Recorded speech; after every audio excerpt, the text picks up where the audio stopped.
할렐루야. 오늘 사도행전의 말씀을 통해서 목격자 증인의 삶에 대한 부분을 가지고 말씀을 나누겠습니다. 요즘 한국 드라마가 굉장히 인기를 올리고 있습니다. 외국에서도 한국 드라마가 1, 2위를 다툴 만큼 굉장히 좋은 반응들을 보이고 있는데요.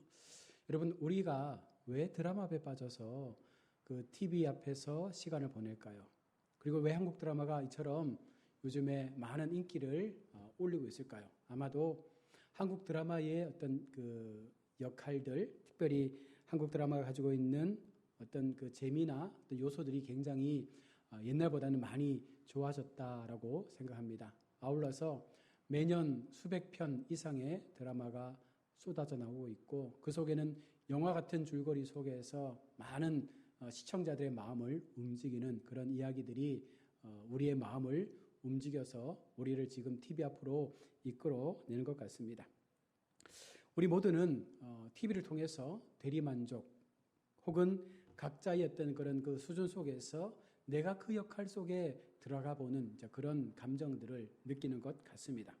매해마다 이어지는 궁금증과 스토리는 영화 못지않게 우리의 시선과 감정에 어떤 힘을 주기도 하고, 때로는 내가 그 감정에 몰입되어져서 내가 그 주인공처럼 행동하고 싶은 마음을 가질 때도 있기 때문에 우리 모두가 그렇게 드라마에 빠져 있는 것 같습니다. 자, 그런데 여러분, 성경 속에도 이와 같은 드라마틱한 사건들이 많이 전개가 되죠. 우리가 성경을 읽다 보면 이 성경의 이야기가 한편의 드라마 같은 스토리로 우리 가운데 비춰질 때가 있습니다. 오늘 본문의 사도행전은 누가가 전하는 복음의 드라마다라고 우리가 말할 수 있습니다.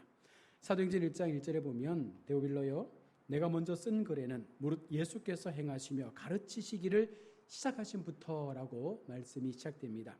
자, 여기서 말하는 먼저 쓴 글이 무엇입니까? 바로 누가복음입니다. 누가는 데오빌로라는 사람에게 보내는 서신의 어떤 형식을 통해서 기록을 하고 있는데요. 이 누가복음의 형식과 바로 이 사도행전의 형식이 일치하고 있다는 것입니다. 누가복음 1장 3절에 보면 그 모든 일을 근원부터 자세히 미루어 살핀 나도 데오빌로 각하에게 차례대로 써서 보내는 것이 좋은 줄 아나이다. 달리 말하면 우리 드라마가 시즌 1, 시즌 2가 있는 것처럼 오늘 이 누가복음이 시즌 1이 되는 것이고 이 사도행전이 시즌 2가 되는 것인데요. 누가복음에서 미처 전하지 못했던 남은 이야기를 지금 누가는 사도행전을 통해서 우리 가운데 들려주고 있습니다. 누가복음에서는 그가 택하신 사도들에게 성령으로 명하시고 승천하신 날까지의 일을 기록했노라라고 말하면서 누가복음에서 전체적으로 우리 가운데 들려주었던 줄거리 핵심은 바로 성령의 명하심과 그리고 승천하기 전까지의 날들의 이야기들을 기록하고 있습니다. 자, 그렇다면 예수님께서 승천하신 이후 그 이야기가 궁금하지 않느냐라고 누가는 우리 가운데 말씀하면서 그 이야기에 대한 부분들을 오늘 사도행전에서 시즌2로 우리 가운데 말씀합니다. 누가가 전한 복음 드라마의 전편이 예수님의 탄생부터 승천까지였다면 이제 누가는 이 복음의 드라마 후속편을 우리 가운데 말씀해 주고 싶어 하는 것입니다.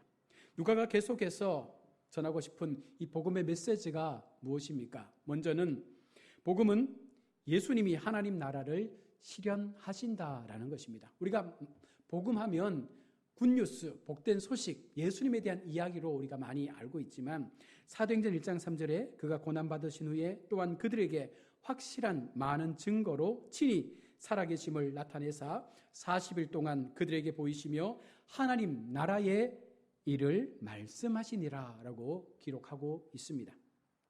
십자가에서 죽으시고 부활하신 후 예수님께서 승천하시기까지 40일 동안 땅에 계시면서 하신 일이 여러분 무엇입니까? 바로 하나님 나라의 일이었다라고 오늘 성경은 기록하고 있습니다. 하나님 나라에 대해서 가르치신다고 말씀한 것입니다. 예수님의 이 땅에서의 공생의 첫 사역이 여러분 무엇이었습니까? 마가복음 1장 14절로 15절 말씀에 요한이 잡힌 후 예수께서 갈릴리에 오셔서 하나님의 복음을 전파하여 이르시되 때가 찼고 하나님의 나라가 가까웠으니 회개하고 복음을 믿으라 하시더라. 하나님의 나라가 가까웠다라고 하나님의 처음 사역이 시작되어집니다. 그리고 오늘 승천하시기 전에 다시 한번 예수님은 우리에게 하나님 나라에 대한 일을 가르치시면서 그것이 얼마나 중요한 복음의 핵심인지를 우리 가운데 증거하고 있는 것입니다. 예수님이 주신 모든 교훈의 핵심은 바로 하나님 나라였습니다. 창세기에서부터 요한계시록까지 전체 66권에서 큰 줄기로 말하고 있는 것은 결국은 하나님 나라이죠. 우리가 어떻게 하나님 나라를 실현할 수 있는가? 우리가 어떻게 하나님 나라에 들어갈 수 있는가? 우리가 어떻게 하나님 나라의 백성다운 모습으로 살아갈 수 있는가? 이와 같은 하나님 나라에 대한 이야기를 우리 가운데 말하고 있는 것입니다. 자, 그러면 복음은 하나님 나라가 가까웠다라는 소식이거든요. 다시 말하면 어찌 우리가 살고 있는 이 세상 속에서 우리가 알게 모르게 하나님 나라를 접하며 살고 있는 줄도 모르겠습니다. 예수님이 주신 모든 교훈의 핵심은 바로 하나님 나라였고, 특별히 마태복음 13장은 흔히 우리가 잘 알고 있는 천국 비유장으로 하나님 나라에 대해서 하나님 나라의 백성은 이러해야 된다라고 말씀을 하고 있습니다.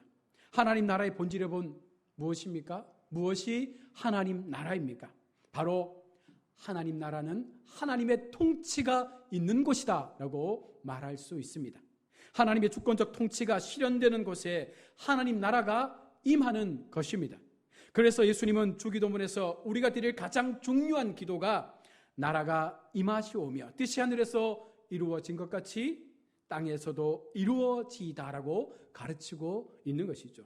하나님의 나라가 임하며 그 뜻이 하늘에서 이루어진 것처럼 땅에서도 이루어지는 것. 달리 말하면 하나님의 통치가 오늘 이 땅 가운데 우리의 삶 가운데 고스란히 임함으로 말미암아 우리의 삶 속에 하나님의 역사를 이루어가는 것. 바로 이것이 하나님의 나라다라고 말씀을 하고 있습니다. 사도행전은 예수님의 복음이 전파되면서 더 많은 사람들을 예수님을 따르는 하나님의 자녀로 그렇게 영접하고 그 다스림 속에 들어올 수 있도록 하나님의 통치 영역 속에 들어와 그 나라가 확장되도록 하는 것에 목적을 두고 있습니다. 복음에는요, 두 가지의 의미를 갖고 있는데요. 복음의 소극적 의미는 우리가 예수 믿고 제사함 받아 구원받는 것. 이것은 복음의 소극적 의미라고 할 수 있죠. 그러나 우리가 좀 더 복음으로 더 깊이 나아갈 때에 우리는 복음의 적극적 의미로 우리의 신앙을 세워가야 합니다. 그것이 무엇입니까?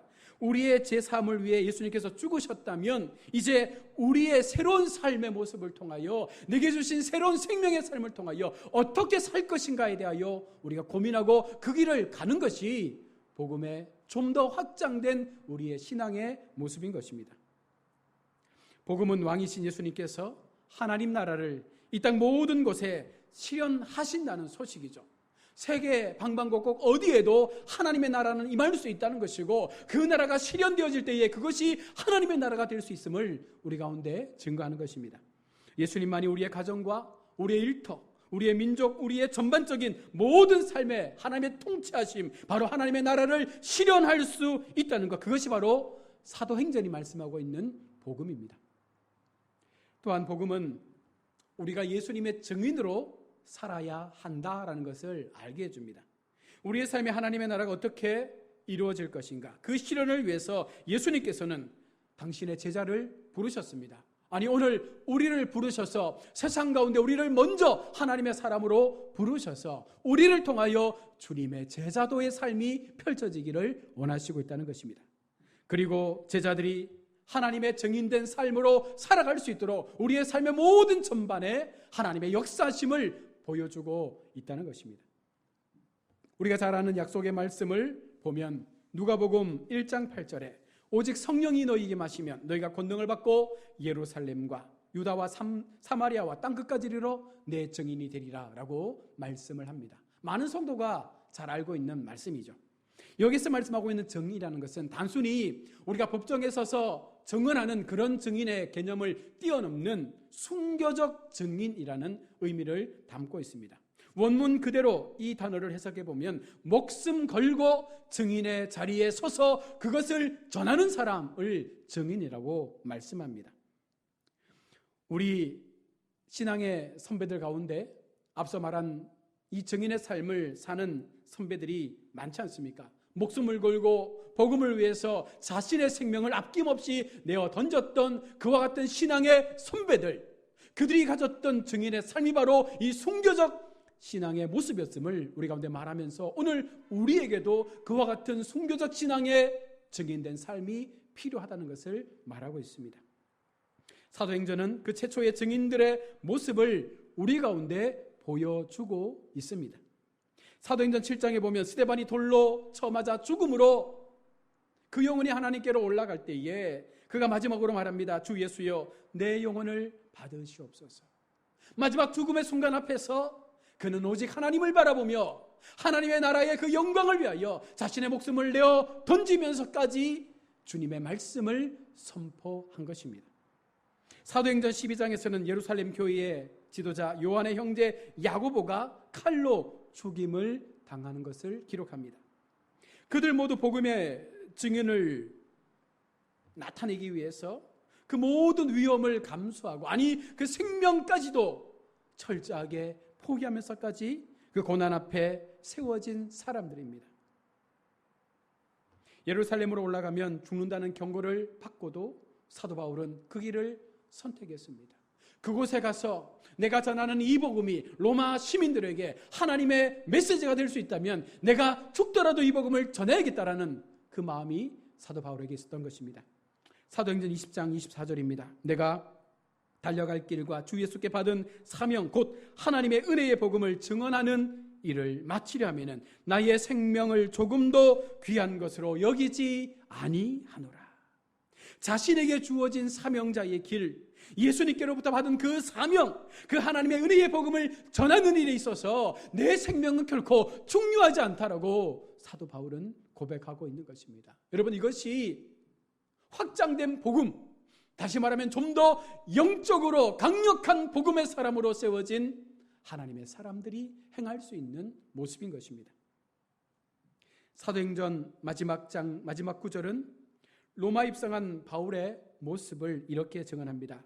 사도행전 28장 31절에 하나님의 나라를 전파하며 주 예수 그리스도에 관한 모든 것을 담대하게 거침없이 가르치더라. 사도 바울은 마지막까지 하나님의 나라를 전파하며 주 예수 그리스도에 관한 모든 것들을 가르치며 전파했다. 여러분, 이것이 바로 증인된 삶의 모습인 거예요. 여러분, 우리에게 그런 모습이 있습니까?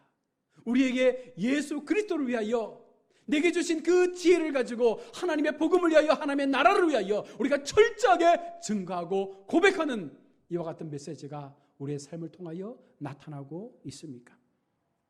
이런 순교자들의 이야기는 어쩌면 평범한 일상을 사는 우리에게는 전혀 동떨어진 이야기로 들릴 수 있을 것입니다. 전혀 나와는 상관없는 이야기처럼 그렇게 우리 마음에 담을 수도 있을 것입니다. 순교란 특별한 사람, 특별히 선택된 사람, 하나님의 길을 가는 사람들에게만 주어진 것이라고 우리가 오해하며 믿음 생활을 해왔던 것입니다.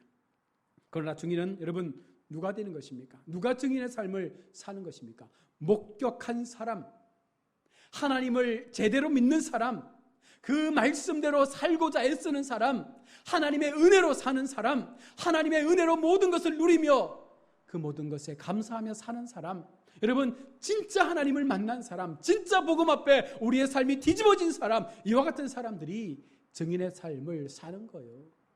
그렇지 않으면 우리는 그냥 교회만 들락날락 할지 아무것도 행할 수 없는 그와 같은 모습으로 우리의 신앙을 살죠. 우리가 정말로 복음 앞에, 말씀 앞에 정직하기로 마음먹고 그렇게 정직한 믿음에 살기로 다짐했다면 우리의 삶은 달라야 합니다. 우리의 삶은 증인의 삶이 되어야 합니다. 우리의 삶을 통해서 수많은 사람들이 이 복음을 들을 수 있는 그와 같은 모습으로 우리의 삶을 변화시켜야 하는 것입니다. 진실한 용기만 있다면, 말씀 앞에 우리의 삶을 진실하게 살아낼 용기만 있다면 우리는 더 증인된 삶으로 나아갈 수 있는 것입니다. 마가복음 5장에 귀신 들렸던 자가 예수님을 만나 치유의 은혜를 입습니다. 그리고 그가 예수님을 따르려고 할 때에 예수님께서 말씀합니다. 마가복음 5장 19절, 허락하지 아니하시고 그에게 이르시되 집으로 돌아가 주께서 내게 어떻게 이 큰 일을 행하셨나, 너를 불쌍히 여기신 것을 내 가족에게 알리라 하시니. 예수님은 그가 받은 은혜, 그에게 허락된 기적들을 그들의 가족들에게 알릴 것을 말씀합니다. 바로 그가 증인의 삶을 살기를 원하고 있는 것입니다. 예수님께서 어떻게 나를 구원했는지, 여러분 나를 어떻게 고쳐주셨는지, 어떻게 내 기도에 응답하여 주셨는지, 어떻게 오늘까지 이 걸음을 인도해 주셨는지, 여러분 그것을 있는 그대로 말하는 게 증인의 삶이에요. 하나님의 말씀을 하나도 빠짐없이 그대로 전하는 것이 증인의 삶입니다. 그렇게 하는 사람을 하나님은 당신의 제자라고 말씀합니다.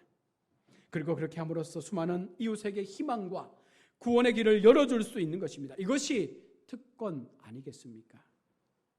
내 인생이 그렇게 쓰임받을 수 있다는 것이 여러분 자랑 아닙니까? 아무렇게나 버려진 인생, 그렇게 세상 가운데 죽어버린 인생, 아무도 인정해주지 않았던 인생, 그런 나를 하나님 찾아오셔서 나를 구원의 사람으로 그 죄의 사망에서 건져주셔서 하나님의 생명의 삶으로 인도해 주셨는데, 그런 나를 하나님의 증인의 삶으로 그렇게 살아갈 수 있는 특권을 주셨다는 것입니다. 그것은 우리가 예수님의 증인이 되는 것이 우리의 결단, 우리의 노력으로 되어진 것이 아니라 하나님의 은혜로, 하나님의 그 역사하심 속에서 되어졌음을 말하는 것입니다. 많은 순교자들은요, 바로 하나님의 그 능력을 힘입었기 때문에 그 고통 앞에서도, 그 죽음 앞에서도 철저하게 하나님 나라를 위하여 그들의 삶을 내어 던진 것입니다. 또한 복음은 성령의 권능을 통하여 이 사명을 감당할 수 있음을 말해줍니다. 복음을 증거하는 삶에는 때때로 우리의 힘으로 감당하기 어려운 상황들을 맞닥뜨릴 때가 많죠. 복음을 가지고 세상에 나아가다 보면 정말 우리의 힘으로 감당할 수 없는 수많은 여러 가지 어려움들이 우리 앞에 놓여 있습니다. 아무리 인간이 뛰어나고 아무리 우리가 가진 것이 많다 할지라도 이 복음을 전하는 데 있어서 우리의 능력에는 반드시 한계가 뒤따를 수밖에 없는 것입니다. 그래서 오늘 성경은 우리가 말하는 것이죠. 진짜 복음을 붙잡아라. 너희 속에 진짜 복음을 신뢰하며 그 복음 앞에 나아가라. 무슨 말씀입니까? 우리 힘으로 하는 것이 아니라는 것입니다. 우리 속에 부어진 성령의 능력을 통하여 이 복음이 선포되기를 하나님은 원하신 것입니다.